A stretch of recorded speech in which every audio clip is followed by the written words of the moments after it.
वीरपुर गांव में मंगला नाम की एक औरत अपने पति मुरारी के साथ रहती थी। मंगला और उसका पति मुरारी दोनों एक समोसे का ठेला चलाते थे। मंगला बहुत ही बढ़िया और स्वादिष्ट समोसे बनाती थी। गांव के सभी लोग मंगला के ठेले से ही समोसा लेकर खाते थे। मंगला 5 समोसे देना। मंगला दीदी 2 समोसे मुझे भी दे देना। कुछ भी कहो मंगला, ऐसे समोसे इस पूरे वीरपुर गांव में कोई नहीं बनाता। वाह वाह वाह वाह। मंगला और मुरारी दोनों मिलकर अच्छा कमा लेते थे। 590 और ये 10 रुपए, पूरे 600। सुनो, बस ऐसे ही हम पर लक्ष्मी जी की कृपा होती रहे। हमारी कमाई बहुत ही अच्छी हो रही है। सब तुम्हारे हाथों के बने समोसों का ही तो कमाल है मंगला। सुनो, कल जल्दी उठ जाना। समोसे बनाने का सामान खत्म हो रहा है, जल्दी मंडी हो आएंगे, क्योंकि टाइम पर समोसे बनाकर ठेला भी तो लगाना है। ठीक है, तुम मुझे जल्दी उठा देना।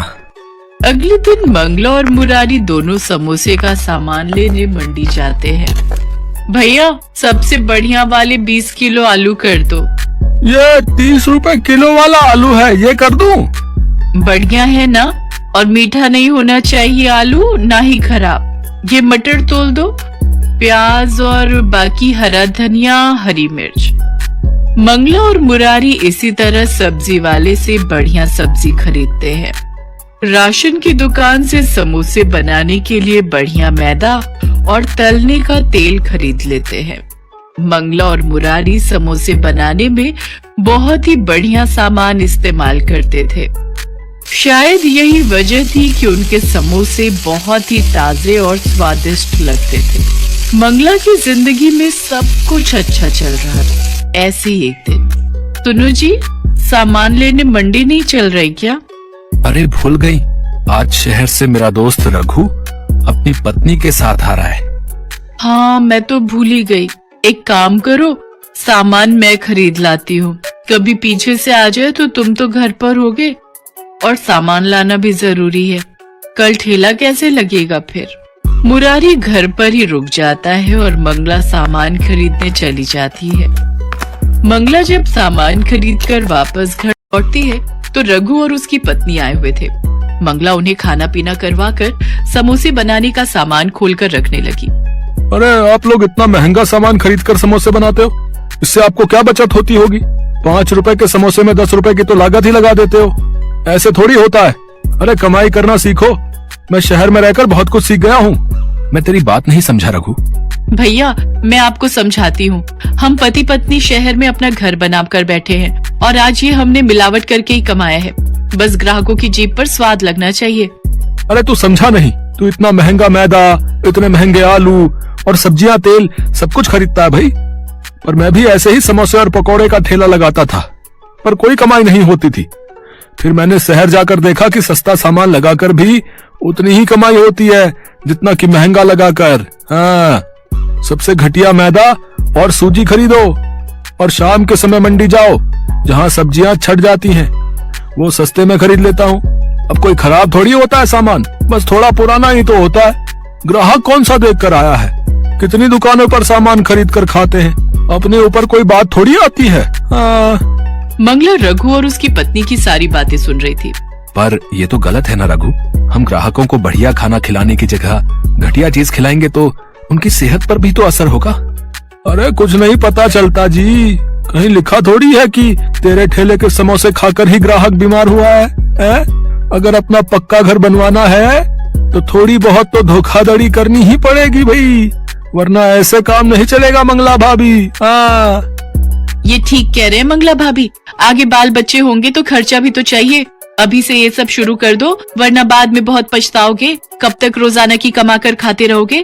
कुछ तो जोड़ोगे ही ना। रघु और उसकी पत्नी की बात मंगला के दिमाग में घर कर गई। मंगला को कम लागत में ज्यादा पैसे कमाने का लालच आ गया। कुछ दिन बाद मंगला और मुरारी जब समोसे बनाने का सामान लेने मंडी गए। क्या हुआ मंगला दीदी, आज सब्जियां नहीं खरीदनी? अभी नहीं भैया, थोड़ी देर में आती हूँ। सुनो, यहाँ आगे वाली गली में जो दुकान है वो सस्ती सब्जी देता है, उसके पास चलते हैं। मंगला, ये कैसी बातें कर रही हो? तुम रघु और उसकी पत्नी की बात मानकर सचमुच घटिया सामान खरीदने वाली हो? हाँ तो इसमें बुराई क्या है? कब तक ऐसे टूटे फूटे पुराने घर में रहते रहेंगे? हमें भी तो शौक है नए और पक्के घर में रहने का, ढेरों पैसे कमाने का। अच्छा हुआ रघु भैया की बात मुझे समझ में आ गई, वरना मैं तो रोजाना ही लुटने वाला काम कर रही थी। मंगला, मुझे लगता है ये हम ठीक नहीं कर रहे। कहीं ऐसा ना हो इस लालच का नतीजा बुरा निकले। अभी तुम चुप रहो, मुझे सामान खरीदने दो। गया भैया, वो सस्ता वाला मैदा कौन सा है वो दिखाना जरा, सबसे सस्ता वाला दिखाना। हाँ, तेल कौन सा है खुला जो सस्ता मिल जाए? मैं समझ गया तुम कौन से तेल और मैदे की बात कर रही हो। अभी रुको, मैं अंदर से लेकर आया है। दुकानदार अंदर गोदाम में से कुछ मैदे और आटे के कट्टे साथ में तेल की बोतलें लेकर आता है। भैया, इस मैदे में तो घुन लग गई है। अब सस्ती चीज लोगे तो थोड़ी बहुत खराब तो मिलेगी ही भैया। अरे कहाँ घुन लगी हुई है, अभी घर जाकर इसे अच्छे से छान लूंगी, सारे कीड़े खत्म हो जाएंगे। मंगला के मन में तो लालच आ चुका था, अब उसे ज्यादा से ज्यादा पैसे कमाने थे, इसलिए उसने मुरारी की बात को हल्के में ले लिया।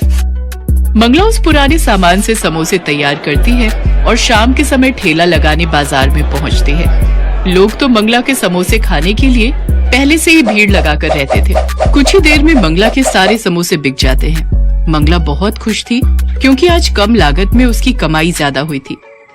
आज तो कल से भी दुगने पैसे बच गए। देखा, रघु भैया शहर में रहते हैं, उन्हें सारी जानकारी है। हम दोनों तो इतना महंगा सामान इस्तेमाल करके लुट रहे थे, अब देखना मैं रोजाना ही दुगने पैसे कमाऊंगी, कल इससे भी सस्ता सामान खरीद कर लाऊंगी। मंगला सस्ता और घटिया सामान खरीदकर समोसे बनाने लगी। धीरे धीरे गांव के कुछ लोग बीमार पड़ने लगे।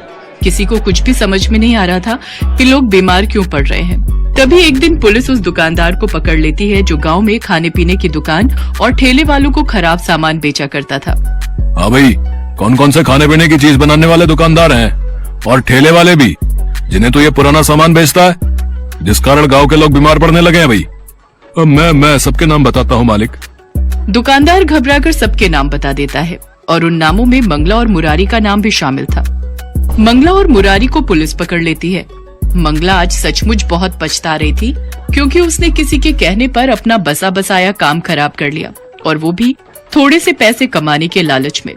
इस कहानी से हमें यही शिक्षा मिलती है कि हमें कभी भी लालच नहीं करना चाहिए और दूसरों की बातों में कभी भी नहीं आना चाहिए।